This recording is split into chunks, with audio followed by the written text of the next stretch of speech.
Kejaksaan Agung menangkap tersangka kasus korupsi komoditas timah Henry Lee saat tiba di Bandara Suta, Tangerang, Banten sepulang dari Singapura.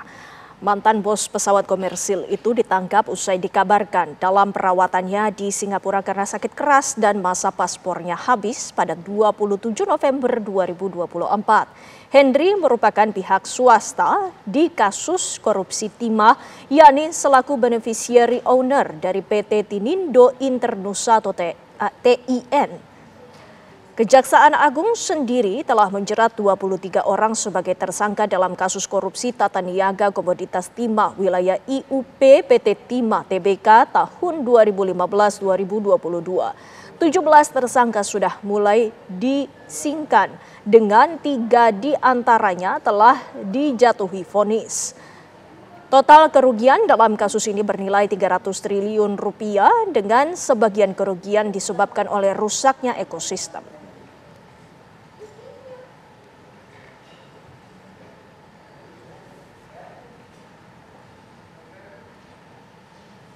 Kejaksaan Agung menahan Henry Lee di Rutan Salemba, Jakarta selama 20 hari ke depan. Penahanan dilakukan setelah Henry Lee menjalani pemeriksaan di Kejaksaan Agung usai ditangkap di Bandara Soekarno-Hatta. Henry Lee ditetapkan sebagai tersangka pada 27 April 2024 lalu setelah mangkir selama 2 kali pemanggilan. Pada panggilan sebelumnya sebagai saksi dalam kasus korupsi timah, Henry Lee tak hadir dengan alasan sakit. Berdasarkan informasi dari otoritas imigrasi Singapura, Henry telah berada di Singapura sejak tanggal 25 Maret 2024 dan tidak pernah memenuhi panggilan penyidik.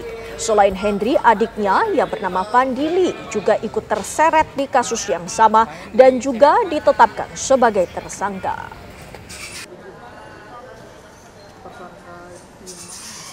Tersangka Henry Lee merupakan tersangka yang ke-22 dalam perkara dugaan tindak pidana korupsi tata niaga komoditas timah di wilayah izin usaha pertambangan PT Timah Tbk tahun 2015 sampai dengan tahun 2022.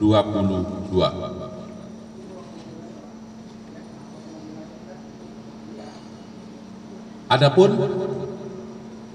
peran tersangka Henry Lee yaitu selaku beneficiary owner PT Tinindo Internusa atau PT TIN yang secara sadar dan sengaja berperan aktif melakukan kerjasama penyewaan peralatan processing peleburan timah antara PT Timah Tbk dengan PT Tinindo Internusa, yang penerimaan biji timahnya bersumber dari CV BPR dan CV SMS yang sengaja dibentuk sebagai perusahaan untuk menerima biji timah yang bersumber dari kegiatan penambangan timah ilegal.